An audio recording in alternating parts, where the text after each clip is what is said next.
sejarah sejarah terbentuknya sanggar seni ini Ibu. Mungkin Ibu bisa menceritakan sedikit sejarahnya. Langsung kok. Iya, langsung aja.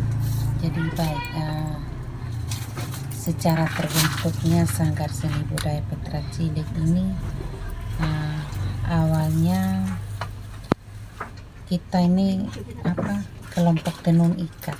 Iya. Pertama itu tenun pribadi dulu. Iya. Habis itu kita bentuk kelompok tenun ikat.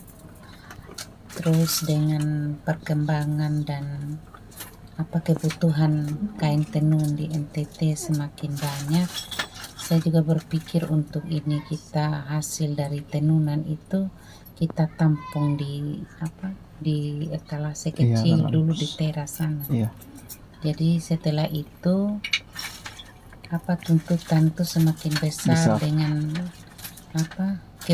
kebutuhan yang kita harus desain produk tenun ini untuk seperti bahan yang bukan lagi hanya kain sendiri, tetapi juga ada ada gaun, aksesoris dan lain sebagainya. Itu permintaan itu semakin besar. Sehingga mendorong saya untuk bukan saja produk tenun sabu yang saya siapkan, tetapi juga produk-produk dari daerah-daerah lain. Iya. Tetapi dia NTT. Iya.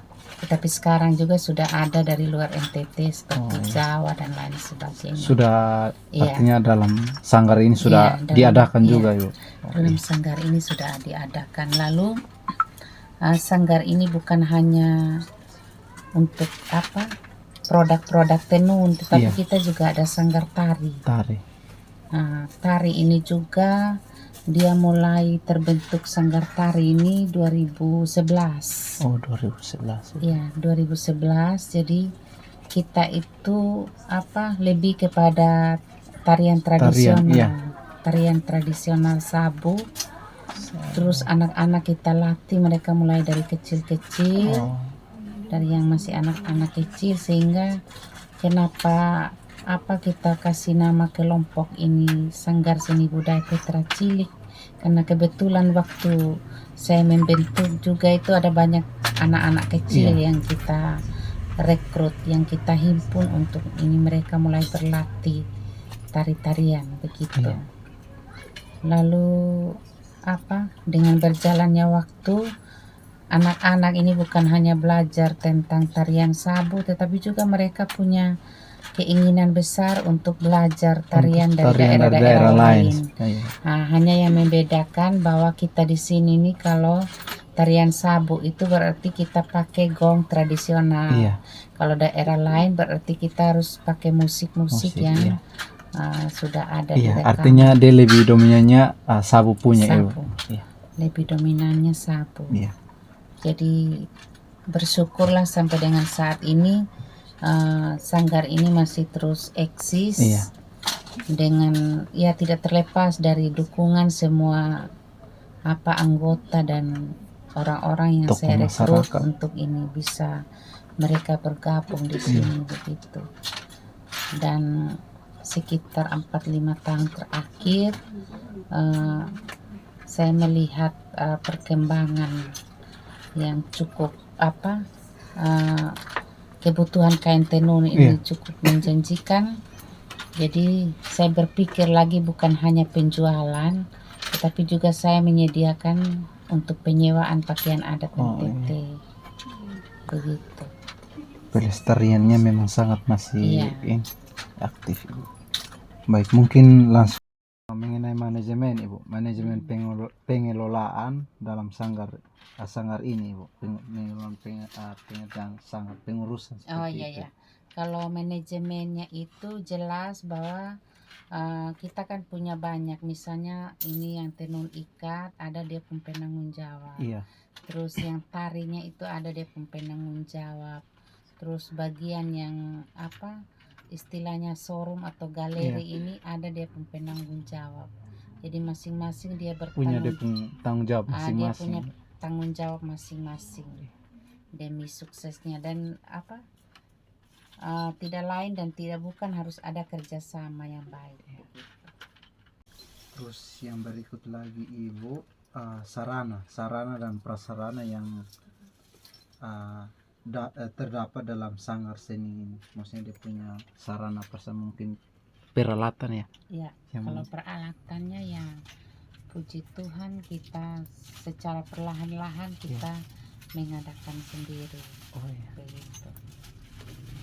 Dan memang sekitar tahun awal-awalnya sanggar berdiri kita juga pernah dapat semacam bantuan. Pemerintah, begitu.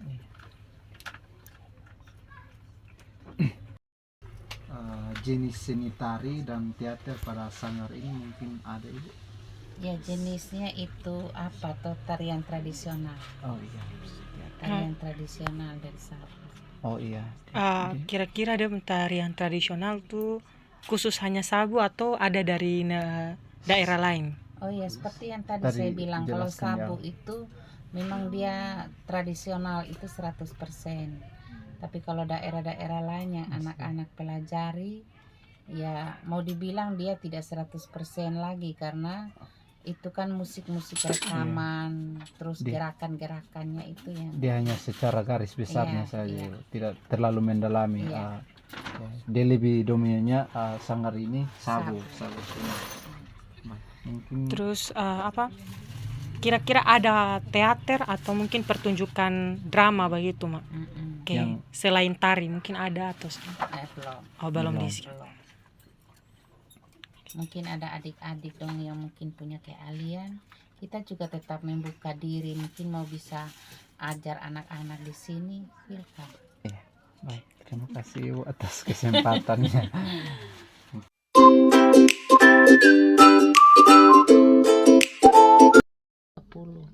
Ibu mungkin bisa dijelaskan ulang mengenai beberapa penghargaan yang sudah didapat Ibu.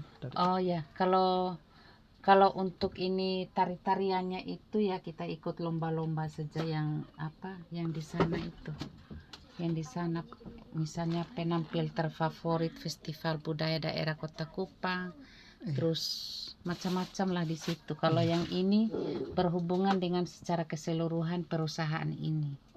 Jadi yang lebih menonjol itu kan penilaiannya dari seluruh Indonesia. Pertama itu dari NTT kita ada 6 perusahaan, termasuk hotel, restoran dan lain sebagainya. Terus toko-toko roti kan ada 6 perusahaan termasuk saya juga.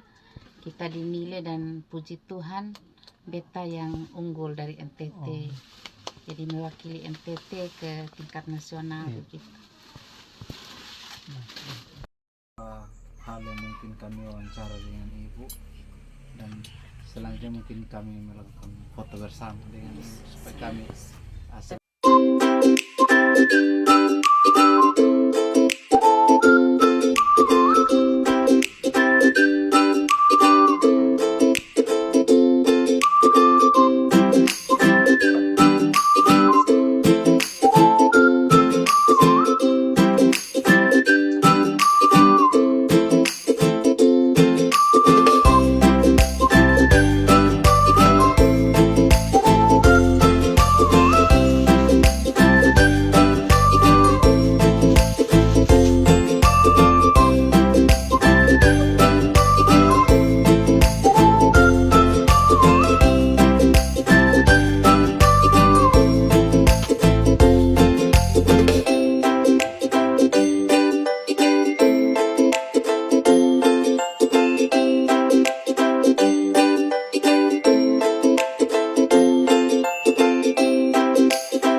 jadi kita selesai wawancara.